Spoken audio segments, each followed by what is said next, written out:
되겠어요. 그 선생님들 교실에 딱 수업 시작하려고 들어가시면 아이들이 막 떠들잖아요. 저는 항상 제가 만약에 선생님이었으면 아이들에게 어떻게 교육했을까를 고민합니다. 저는 아이들에게 조용히 하라고 말하지 않습니다. 이 영상을 틀어놓습니다. 그럼 저절로 조용해지겠죠? 근데 왜 하필 저는 이 영상을 틀어놨을까요? 오늘 수업의 주제가 논리이기 때문에. 이 둘이 뭘 하고 있어요? 서로의 논리를 경쟁하고 있습니다. 이 영상을 함께 보고 학생들에게 손을 들려고 할 거예요. 동생이 맞다고 생각하는 친구 손 드세요. 언니가 맞다고 생각하는 친구 손 드세요. 그러면 이 친구는 손을 들겠죠? 왜 맞다고 생각하는지 서로 토론하게 만드는 거죠. 왜 우리 아이들은 텍스트나 이미지 세대가 아니라 영상 세대입니다. 그럼 아이들을 힘들어서 조용히 할 필요가 없어요. 다시 말하면 인터넷에 수많은 교육 자료들이 존재합니다. 어떤 사람에게 이것은 유머를 위한 자료고요. 선생님들이 이것은 교육을 위한 자료라고 생각합니다. 저는 그렇게 강의해야 된다고 생각합니다. 왜? 아이들은 공부는 싫어하지만 재미있는 건 좋아하기 때문에 어떻게 하는 것이 최대한 재미있는 교육이 될 수 있을까 고민하는 것은 또 너무나 좋은 방법이라고 생각하는 거죠. 그래서 오늘 계속 이런 이야기를 할 겁니다. 우리가 어떻게 변화를 주면 아이들이 훨씬 더 즐거워지고 그것이 창의적인 교육과 관련이 있는지에 대해서 말씀을 드릴 예정입니다. 제가 얼마 전에 한 5,000명이 되는 큰 컨퍼런스에 강의를 하러 갔어요. 강의를 마치고 대기실에 갔더니 어느 여대생이 저에게 편지를 주고 갔습니다. 여러분, 여대생이 편지를 줬어요. 아니, 그런 설렘을 잃어버리지 못했어요. 내가 왜 그놈을 만나서 결혼했는지 생각하고 있어. 그렇습니다. 근데 이제 그 편지를 보니까 손편지는 아니고 저희 하고 싶은 이야기를 큰 파일 있잖아요. 여기 하나의 책처럼 만들어 왔어요. 제가 그걸 한 장 한 장 읽는데 너무너무 감동을 받았습니다. 그래서 제가 첫 번째는 많이 놀랐고 두 번째는 감동을 했는데 왜 그랬는지 그 편지 중에 일부를 사진을 찍어 왔어요. 자, 이 여대생이 저에게 자신을 잡초 같다고 표현했어요. 여러분, 제가 선생님 되게 잡초 같아요 이러면 기분이 되게 나쁘잖아요. 근데 이 여대생은 스스로 자기를 잡초라고 했어요. 왜 그랬을까? 이게 우리 흔히 배우는 잡초라는 것의 개념입니다. 우리 아이들은 태어나면 잡초를 이렇게 배우죠. 그래서 잡초가 있으면 그냥 밟아도 전혀 죄책감이 없어요. 왜? 잡초는 태아성을 적절하지 않고 필요 없고 가치가 떨어지는 거기 때문에. 그래서 우리가 사람에게 잡초를 미워하게 되면 기분이 되게 나쁩니다. 근데 이 다음 장을 보면서 제가 이래서 이 여대생은 자신을 잡초 같다고 표현했구나라는 걸 깨닫게 됐어요. 잡초를 어느 시인께서 어떻게 표현하셨느냐? 잡초는 아직 그 가치가 발견되지 않은 식물이라고 정의를 했어요. 저는 이게 교육이라고 생각합니다. 예전의 교육은 이 사회에 존재하는 지식을 전달하는 겁니다. 정확하게. 그리고 이 아이가 정확하게 그 전달 받았는지를 측정하는 게 바로 학력고사입니다. 그건 옛날 시대의 교육이라고 생각합니다. 지금 뭘 해야 되죠? 창의적인 관점을 선물해야 되는 거죠. 자, 우리 아이들이 태어나서 잡초라는 개념을 이렇게 배우기 시작하면 잡초를 함부로 못 밟습니다. 왜? 도전감이 있는 거거든요. 이 잡초는. 그렇죠? 이것이 교육의 아주 중요한 역할이라고 생각합니다. 우리 사회에 존재하는 수많은 지식과 개념들을 사전에 있는 그대로 전달하는 것이 과거의 교육이라면 이제는 이것을 어떻게 창의적이고 긍정적으로 해석할 수 있는 교육을 할 수 있느냐라는 것을 접근해야 된다고 생각합니다. 그래서 저는 우리 학생들이 잡초에 대한 정의를 얼마나 사전과 똑같이 이해하는지는 하나도 관심이 없습니다. 왜? 그것은 검색 엔진이 더 잘하거든요. 스마트폰을 검색하면 됩니다. 더 궁금한 것은 이 친구는 사전의 정의를 넘어설 수 있느냐 없느냐가 더 궁금한 거죠. 그러니까 예전에 우리 사회가 원하는 인재의 모습과 지금은 많이 다르다.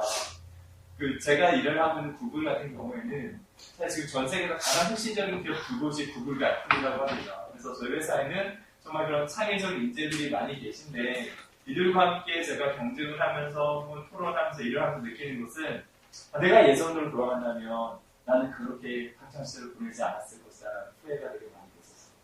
그리고 스스로 혼자서 공부를 할 수밖에 없는 부분이 있었거든요. 그래서 내 지식을 가르치는 교육에서 만점을 가르치는 교육으로 넘어간다. 실질적으로 어떻게 적용할 수 있을까 제가 예를 한번 들어볼게요. 변은 익어서 고개를 숙인다. 이건 무엇을 표현하는 속담에서? 경성. 그렇죠? 우리 예전부터 내려오는 속담이고 아이들이 이 속담을 가르쳐서 얼마나 이 개념을 정확히 이해하고 있는지 우리는 알아야 되는 겁니다. 근데 이렇게만 말씀하시면 아이들은 어떤 일을 볼 수 있냐? 다이어트에 들판을 걷다 보면 죄다 경선해 보여요. 벼는 익어서 고개를 숙인다는 겸손이라고 배웠기 때문에 이들은 고개 숙인 벼에 대한 관점이 뭐예요? 겸손이라는 관점밖에 없는 거예요. 그래서 저는 이제 필요한 교육은 뭐냐? 벼는 익어서 고개를 숙입니다라는 속담의 뜻을 정확히 이해하는 것은 당연히 해야 되고요. 거기에 하나를 더해서 관점을 밝힌 교육이라는 것은 여러분 저는 벼는 익어서 고개를 숙이는 것이 겸손을 상징하는 속담입니다. 이걸 잘 쓰는 것도 중요하지만 저는 이 벼가 왜 고개를 숙일까에 대해서 고민을 해봤어요. 반드시 겸손해서 고개를 숙일까? 이런 건 어떨까요? 예를 들면 농부께서 봄에 모내기를 하고 여름에 장마와 태풍을 지나고 가을에 수확을 할 때까지 1년 동안 너무 농부를 고생시켜서 죄송한 마음에 고개를 숙이고 있는 것 같아요 라고 한마디 더 해주시는 것이 지금 필요한 교육인 거죠. 즉 지식의 전달자에서 관점의 확장자로서의 교육을 시작하는 것, 우리 아이들이 여러 가지 사물을 다양하게 볼 수 있도록 하는 것, 저는 그런 것이 되게 필요하지 않을까라고 생각을 합니다. 그래서 제가 만약에 우리 학생들에게 문제를 낸다면 벼는 익어서 고개를 숙입니다 라는 것은 무슨 뜻입니까가 과거의 시험 문제라면 벼는 익어서 고개를 숙입니다라는 겸손을 상징하는 속담입니다. 만약에 이것이 겸손을 상징하지 않는다면 벼는 고개를 왜 숙였을까요? 라고 질문을 해보는 거죠. 즉 오픈 퀘스천을 하는 거죠. 그래서 그런 훈련을 계속할 수 있도록 도와주게 되면 아이들이 자신의 사고를 더 잘 깨칠 수가 있을 것 같습니다. 그래서 저는 사람을 눈으로 보는 것이 아니라 관점으로 본다고 생각합니다. 지나가는 지금 고3들은 세상이 어떻게 보이죠? 수능에 도움이 되는 것과 되지 않는 것으로 보입니다. 그게 그들이 보는 세상이에요. 대학생들은 취업에 도움이 되는 것과 되지 않는 것으로 보입니다. 즉, 사람은 눈으로 보지 않고 관점으로 보는데 우리가 창의적인 인재가 중요하다, 글로벌 인재가 중요하다고 매우 강조하지만 왜 안 되죠? 우리 아이들은 학교에 가서 고등학교를 졸업할 때까지 진학이라는 관점으로 세상을 바라보기 때문에 무엇이 진학에 도움이 되는가 되지 않는가로 보는 겁니다. 창의력은 중요한가 중요하지 않은가에 대한 것이 판단의 기준이 아니게 되는 거죠. 그래서 이 친구들에게 관점을 선호하는 게 되게 중요하다. 예를 한번 들어보겠습니다. 영재 아이들이요. 우리나라에 선택받은 영재 아이들이거든요. 이렇게 생겼습니다. 제가 이 친구들에게 창의력 교육을 하고 있는데요. 강의하다가 질문을 했어요. 학생, 제가 오빠 같아요? 삼촌 같아요? 아저씨 같아요? 이랬더니 저희 학생이 당연히 오빠 같죠? 이러는 거예요. 와, 영재는 다르죠. 영재는 다르구나라고 생각했어요. 영재는 왜 다른가요? 제가 뭘 원하는지 정확히 알기 때문에 다른 거죠. 여기 아마 영재의 개념을 모르시는 분은 아무도 안 계실 것 같은데 문제는 우리는 영재의 개념을 알고 있지만 지금 우리 사회가 부여잡고 있는 영재의 개념은 30년 전에 영재의 개념을 그대로 지금도 부여잡고 있어요. 생물학적 나이보다 지적 역량이 뛰어난 사람. 그거에 대한 측정은 대부분 점수와 공부입니다. 근데 지금 여러분 우리 사회가 혁신하지 못하는 것이 공부 잘하는 사람이 부족해서 생각하십니까? 물론 지식은 혁신에 도움이 되지 않지만 이제는 지식만으로 혁신할 수 없는 사회입니다. 뭐가 필요하죠? 용기가 필요하죠. 어떤 용기? 위험을 감수할 수 있는 용기가 필요한 시대예요. 근데 제가 얼마 전에 서울대 학생들에게 강의를 가서 맞아 죽을 각오라고 한마디 했거든요. 뭐라고 했냐면 여러분 서울대가 우리 사회에 아주 상징적인 위치가 있는데 예전 6.25가 지나고 우리 사회에 지식이 아주 부족했을 때는 지적 최고봉의 역할을 하는 게 서울대의 가장 중요한 역할이라고 생각을 합니다. 근데 지금 창의 혁신이 시대잖아요. 그럼 지금 서울대 가장 중요한 역할이 뭘까요? 저는 지적 최고봉에 머무르는 것이 아니라 서울대가 다양성의 최고봉이 되는 거라고 생각합니다. 우리 사회에 필요한 새로운 길을 가장 먼저 만들어주는 그런 대학이 돼야 된다는 거죠. 제 학생들에게 뭐라고 했냐면 저는 여러분이 참 우등생이라고 생각합니다. 왜냐하면 얼마나 공부를 잘해서 이 대학에 왔겠습니까?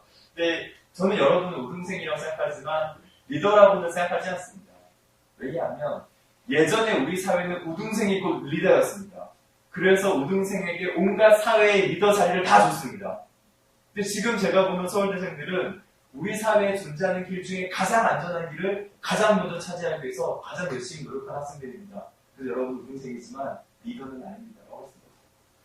우리 사회가 영재를 정의하는 우수한 학생을 정의하는 개념을 바꿔야지만 정말 우수한 학생들이 일자리를 만들고 기업을 만들고 사회를 변화를 시킵니다.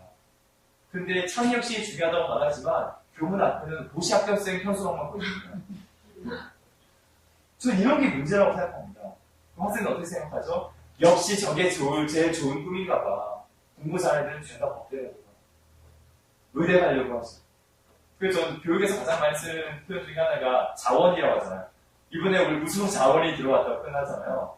경제학에서 제일 중요한 것은 자원의 효율적 배분입니다. 우리 사회는 지금 그걸 못하고 있습니다. 가장 뛰어난 인재를 가장 리스크가 큰 영역으로 보내줘야 됩니다. 그래서 사회가 더 발전하거든요. 가장 뛰어난 인재가 가장 안전한 영역에 가 있습니다. 그러면 예전에는 괜찮아, 38세까지 괜찮겠지만 차인협신 시대에서는 정말 쉽지 않을 수가 있을 것 같아요. 그래서 영재를 보는 개념을 좀 바꿀 필요가 있다는 생각을 영재를 보면서 하게 됐습니다. 이분들은 영재가 아닙니다. 그냥 어른들입니다. 제 강의를 듣고 계신 분들이시거든요. 근데 어떤 기자분이 찍어서 저한테 선물을 주셨어요. 이상하게 저에게 선물을 주셨지? 제가 이쪽에서 강의하면서 뭐라고 한마디를 했는데 충격적인 일이 보였죠. 나란히 아닌 친구의 반응이 감춰지고 남편이 표정이 없잖아요. 사진 보시면 제가 앞에서 어떤 얘기했는지 예측이 안 되시죠. 재밌는 얘기였는지 감동적인 얘기였는지 이게 바로 우리 아이들인데요. 예측할 수 없다는 거. 저는 중학생이었을 때 나는 나중에 구글에 입사해야지라는 생각을 한 번도 해보지 못했어요. 왜냐하면 그때는 구글이 없었어요.